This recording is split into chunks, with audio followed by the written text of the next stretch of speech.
Olá, na graça e na paz do Senhor Jesus, né? Estamos aqui mais uma vez no Teologia Cristalina, com o intuito de estar passando o mais puro, mais transparente da Palavra de Deus para você e para toda pessoa que entrar aqui no canal, né?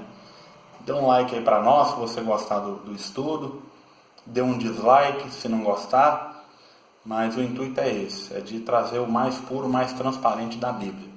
Quero comentar um assunto hoje que está lá em Mateus capítulo 18, e no versículo 20, um versículo muito conhecido, onde diz assim: pois onde estiverem 2 ou 3 reunidos em meu nome, ali estou eu no meio deles. Foi Jesus quem disse estas palavras. O que acontece? Já tem muito tempo, né, que eu ouço as pessoas em reunião de oração, e em reunião de ceia, ou em reunião de algum estudo bíblico, em todas as igrejas evangélicas, assim, é muito comum as pessoas citarem esse versículo. Mas o que de fato fala sobre esse versículo? A gente tem que entender um pouco o contexto do texto, né? É uma preocupação que eu tenho já há bastante tempo. Eu aprendi com o tempo, né, com os anos, a estar analisando o texto e contexto para a gente errar menos possível quanto à interpretação da palavra de Deus, porque a gente está sempre sujeito a errar, né? Mesmo tentando acertar, a gente está sujeito a errar, mas com o contexto nós vamos errar menos e provavelmente sempre vamos estar acertando. Então, de que se trata esse texto? Quando a gente fala aqui que onde estiver 2 ou 3 reunidos, Jesus está presente, vem a pergunta, né? Será que Jesus só está presente então onde tiver 2 ou 3 reunidos? A resposta já tem ela, né? É não. Ele não está presente só nisso. Ou será que Jesus não está presente quando eu estou sozinho? A resposta também é sim, ele está presente quando você está sozinho. Tanto é que ele fala isso lá em Mateus capítulo 6 e versículo 6, né? Quando entrarem para o teu quarto, ore em secreto, e ali o seu pai em secreto vai estar te ouvindo. Ou seja, a pessoa sozinha quando ora, Deus se faz presente também. Não precisa de ter 2 ou 3 reunidos. Então, do que se trata esse versículo? Qual que é o contexto que esse versículo aparece? Ele está falando sobre ceia? Ele está falando sobre estudo bíblico? Ele está falando sobre uma igreja em oração? Qual que é o contexto? Se a gente lê o contexto, a gente então interpreta o que Jesus quer dizer. Vamos para o contexto? Mateus capítulo 18, agora do versículo 15 até o versículo 20. Diz assim: ora, se o teu irmão pecar contra ti, vai e repreende-o entre ti e ele só. Se te ouvir, ganhaste a teu irmão. Ou seja, olha o versículo 16. Mas se não te ouvir, leva contigo 1 ou 2 testemunhas, para que pela boca de 1 ou 2 toda palavra seja confirmada. Se você for ler o contexto do versículo 15 ao versículo 20, aqui está falando sobre o pecado, sobre um tratamento de pecado dentro de uma comunidade, dentro de uma igreja, dentro de uma denominação, né? O tratamento de um pecado. O que acontece aqui então? Está falando de reconciliação, está falando de disciplina e de tratamento de pecado. Se você olhar no versículo 15, está falando assim, tanto é que no versículo 15 não está nem pedindo para expor, para fazer a exposição do pecado. E quando eu falo pecado aqui, é de alguma diferença entre um irmão e outro irmão. Houve alguma diferença? Alguém deve ter ofendido alguém? Ah, Fernando, mas como que você sabe que é isso? Por causa do versículo 21. O versículo 21, depois que Jesus explica tudo isso, no versículo 21, Pedro diz assim, ó: então Pedro, aproximando-se, lhe perguntou, aproximou de Jesus, né? Lhe perguntou: Senhor, até quantas vezes pecará meu irmão contra mim e eu lhe perdoarei? Então você está vendo que o contexto é um irmão que pecou com outro irmão, alguma ofensa, alguma coisa, e lá no final Pedro pega e fala: então quantas vezes eu vou ter que perdoar um irmão que está pecando contra mim? Então esse é o contexto do versículo 20. Notem que no versículo 15, No versículo 15, você trata direto com o irmão. Não precisa de ser público, não precisa de falar para a igreja, não precisa de chamar pastor, presbitério, conselheiro, o papa, o presidente da república. Trata um com o outro.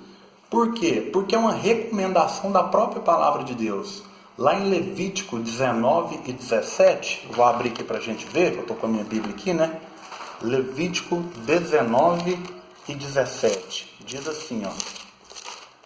Levítico 19 e 17. Diz assim, ó. Não odiarás a teu irmão no teu coração, mas repreenderás a teu próximo, e não levarás sobre ti pecado por causa dele. Ou seja, repreende, trata o assunto entre vocês dois.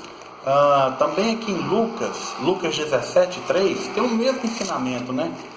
Em Lucas capítulo 17, no versículo 3, Jesus pede a mesma coisa. Lucas 17 e 3. Estou tentando ser rápido aqui para não tomar muito tempo, né? Olha só como que está aqui no versículo. Olhai por vós mesmos. Se teu irmão pecar contra ti, repreende-o, e se ele se arrepender, perdoa-lhe. Perdoa-lhe. Então o contexto do texto é como eu falei aqui, que é reconciliação entre um irmão e outro.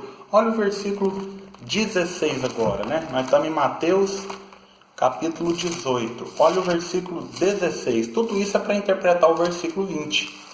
Está vendo o trabalho que dá para interpretar um versículo quando a gente expõe ele de forma equivocada? Olha agora o versículo 16. O versículo 16 ele diz assim: mas se não te ouvir, leva contigo um ou mais dois, para que pela boca de 2 ou 3 testemunhas toda palavra seja confirmada. Ou seja, vamos dar oportunidade para reconciliação. Chama 2 ou 3 testemunhas. Para quê? Para resolver o problema. Testemunhas sérias, né? Testemunha que tem moral na igreja. Aqueles irmãos que todo mundo chama eles, sabe? Pessoas sábias, que têm discernimento da palavra de Deus. Chama 2 ou 3. Para quê? Vamos dar uma outra oportunidade, até para avaliar se você está certo ou não. Aqui no texto, a pessoa está certa. No texto e no contexto, a pessoa está certa. É o outro que não quis arrepender do primeiro encontro, que é o versículo 15. Mas pode ser que você esteja errado. Então chama 2 ou 3 testemunhas, porque na hora que você encontrou com ele, ele falou assim, não, eu estou certo. Aí você fala, não, eu estou certo. Vamos chamar 2 ou 3 testemunhas para a gente entender então e ver de fato quem é que está certo aqui. Lá em Deuteronômio, no capítulo, Deuteronômio capítulo 19, olha aqui, ó, Deuteronômio capítulo 19 agora, Deuteronômio capítulo 19, Deuteronômio capítulo 19, versículo 15, Deuteronômio capítulo 19 e versículo 15, olha só o que a palavra de Deus diz. Deuteronômio 19, 15, diz assim: uma só testemunha não será suficiente contra uma pessoa. Está vendo que Jesus está usando a lei? Porque Jesus cumpriu toda a lei, né? Então aqui fala, uma só testemunha não será suficiente contra uma pessoa, seja qual for o seu delito ou o seu pecado. Só pelo depoimento de 2 ou 3 testemunhas se estabelecerá o fato. Olha que sabedoria de Jesus, né?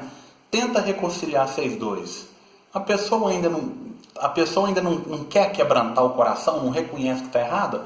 Chama 2 ou 3 testemunhas para estar avaliando o fato, para ver se de fato convence a pessoa daquele pecado, né, daquele problema. Dá oportunidade para resolver. Avalia os dois lados, caso você esteja errado. Não precisa se tornar público, né, irmãos? Aproveitando esse gancho, né? Rapaz, como a gente erra, né? A pessoa mal estranhou com a outra, já coloca no jornal, no Facebook, no Instagram, no WhatsApp, grupo de igreja, e não reconcilia com a pessoa. Totalmente fora do que a Bíblia ensina. E vai colher os prejuízos depois, né? Porque a gente sempre colhe. E se a pessoa não arrepender ainda, se a pessoa não arrepender, vem o versículo 17, né? Se não ouvir, diz a igreja. Ou seja, leve então o problema para a igreja. É a terceira oportunidade de arrependimento que Jesus está dando para a pessoa, sem que saia do âmbito ali da igreja, né? Terceira oportunidade, reconcilia entre você e ele. Se não der, chama 2 ou 3 testemunhas. Se não der, fala para a igreja. E se não der? Se não der, no versículo 17,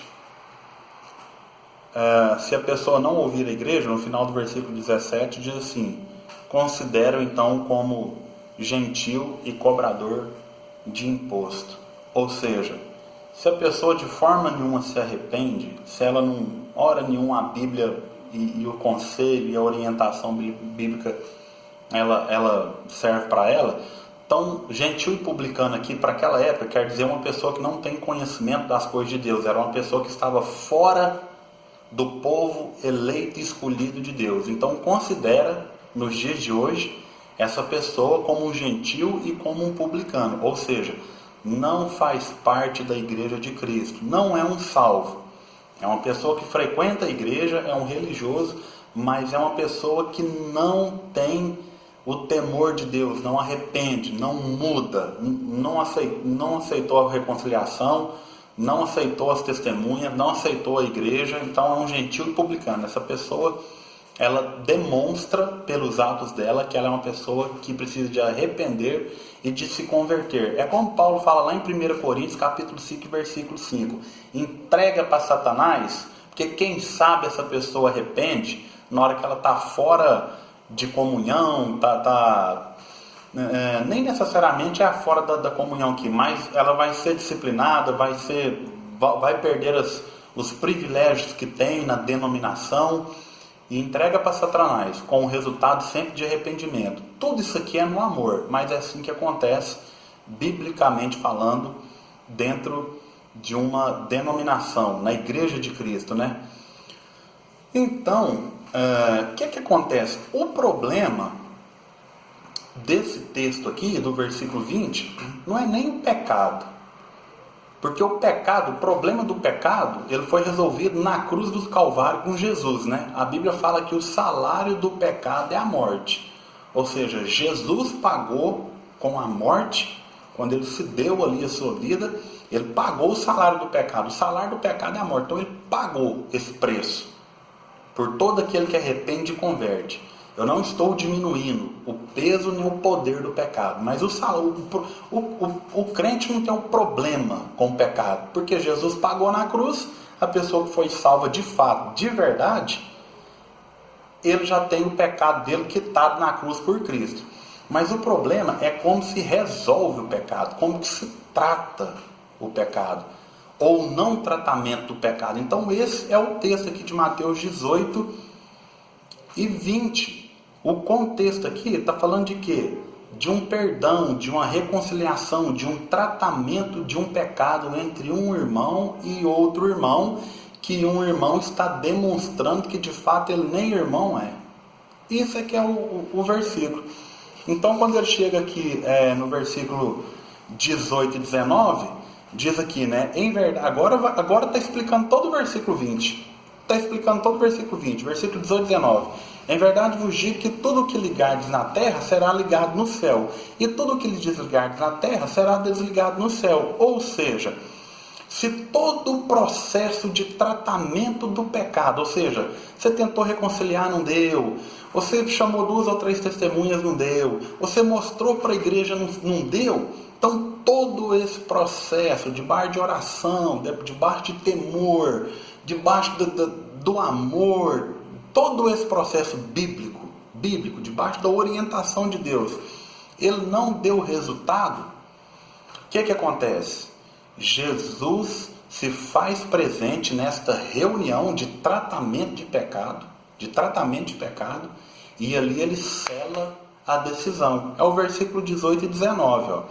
Em verdade vos digo que tudo o que ligardes na terra, ou seja, toda decisão que foi tomada debaixo dessa ordem, desse direcionamento de Deus. Não é decisão tomada na carne, em uma liderança, em um presbitério, uma igreja carnal e longe de Deus, não. Gente, estamos interpretando um texto dentro do seu contexto. Depois de toda essa orientação, a decisão que foi tomada, tanto para punir a pessoa em pecado, quanto para suspender a decisão, tomando uma decisão de sim, ou revogando a decisão, tipo, reconciliando a pessoa de forma de novo, tudo que for aqui usa ligado e desligado, né? O que acontece? Tem a aprovação de Jesus. Olha que maravilhoso. Jesus aprova essa reunião. Olha o versículo 18, né? Em verdade vos digo que tudo que ligares na terra e será ligado no céu, e tudo que desligares na terra será desligado no céu. Versículo 19. Também vos digo que se dois de vós concordarem na terra acerca de qualquer coisa que pedides, lhe será concedido por meu Pai que está no céu. Ou seja, a decisão que for tomada ali, eu selo. Jesus sela. Eu vou pegar um exemplo aqui que está muito longe de ser Jesus, mas só para a gente entender melhor um pouco. É como um juiz de futebol. Jesus deu autoridade para a igreja e para o presbitério, debaixo desse contexto de oração, de temor, de amor, tentando reconciliar a pessoa. Jesus deu autoridade para ele, para quê? Para ele ligar ou desligar a decisão dessa reunião muito importante, que é a reunião de reconciliação, de disciplina e de tratamento de pecado.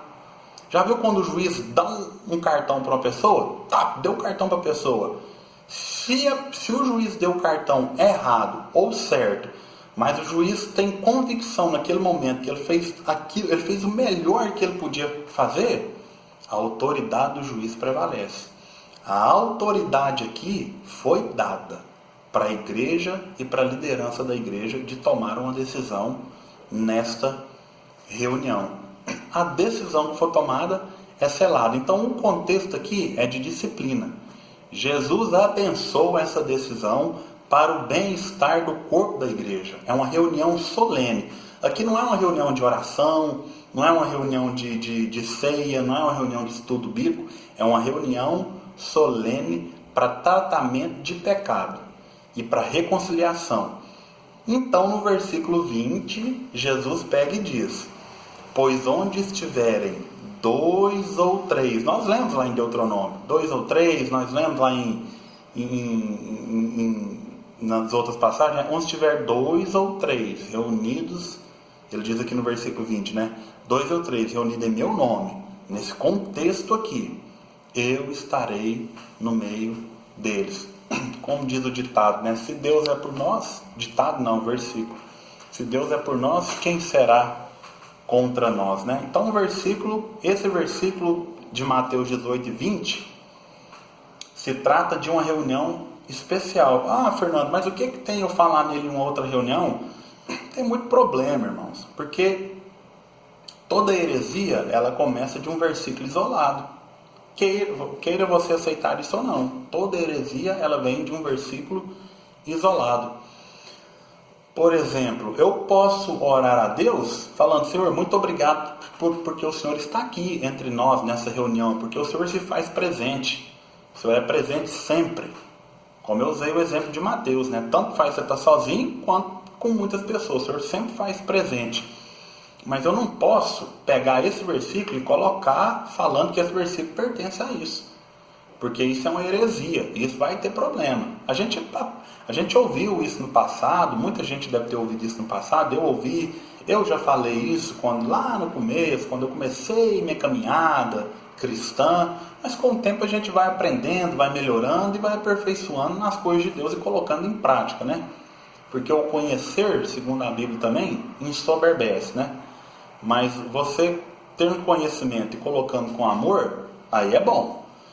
Então é isso que acontece, porque nós lutamos contra a heresia, né? O verdadeiro cristão luta com a heresia.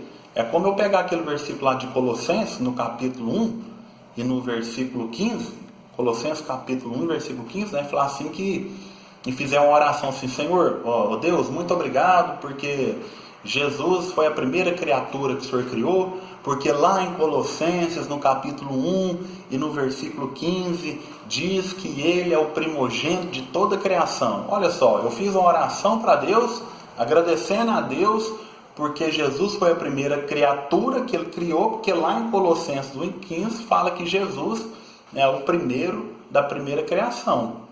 Aquele versículo fala isso? Não fala. Então agora você vai ter que estudar o versículo para entender. Porque muitos versículos falam que Jesus é antes de tudo isso. Que Jesus é eterno. Que Jesus é antes da fundação do mundo. Mas a pessoa usou aquele versículo, colocou em uma oração, todo mundo falou amém e está aí uma heresia. É como aquele outro versículo que a pessoa lá em Provérbios 8:17, né, fala assim que os que de madrugada me buscam me encontrarão, e a pessoa fala: ó Deus, muito obrigado, porque o Senhor fala lá em Provérbios 8:17 que se eu te buscar de madrugada, eu vou te buscar e te encontrar. Lá fala sobre isso? Não, lá não fala sobre isso. Se você ler o texto, o contexto daquele versículo, lá está falando de um outro assunto. Aconselho a você ir lá estudar para você aprender também e passar para outras pessoas no amor sobre do que se trata.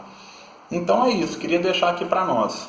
Mateus 18:20. Pois onde estiverem 2 ou 3 reunidos com este propósito, nessa circunstância, tratando de assunto, tratando de uma reconciliação, tratando de um pecado, tratando de uma disciplina, Jesus está ali no meio e Ele está selando a decisão que a igreja, debaixo dos princípios bíblicos, debaixo de oração, debaixo de temor, debaixo de obediência, a vida procurando andar com Deus por amor, Jesus vai e sela aquela decisão. O que ligar na terra está ligado no céu. Como eu dei esse exemplo do juiz de futebol, né? Ele dá o cartão. Ah, mas parece que não era o melhor cartão. Não, mas ele tinha a autoridade. Jesus dá a autoridade para a igreja de julgar esse assunto tão delicado e tão complexo, né, da palavra de Deus. Espero ter ajudado na interpretação desse versículo e que você possa passar para frente, né, ajudar outras pessoas a entender melhor, porque o meu intuito é de fato passar aquilo que tem de mais cristalino da palavra de Deus, o mais puro, o mais certo, o mais transparente para você, né? Que Deus abençoe e até o próximo estudo.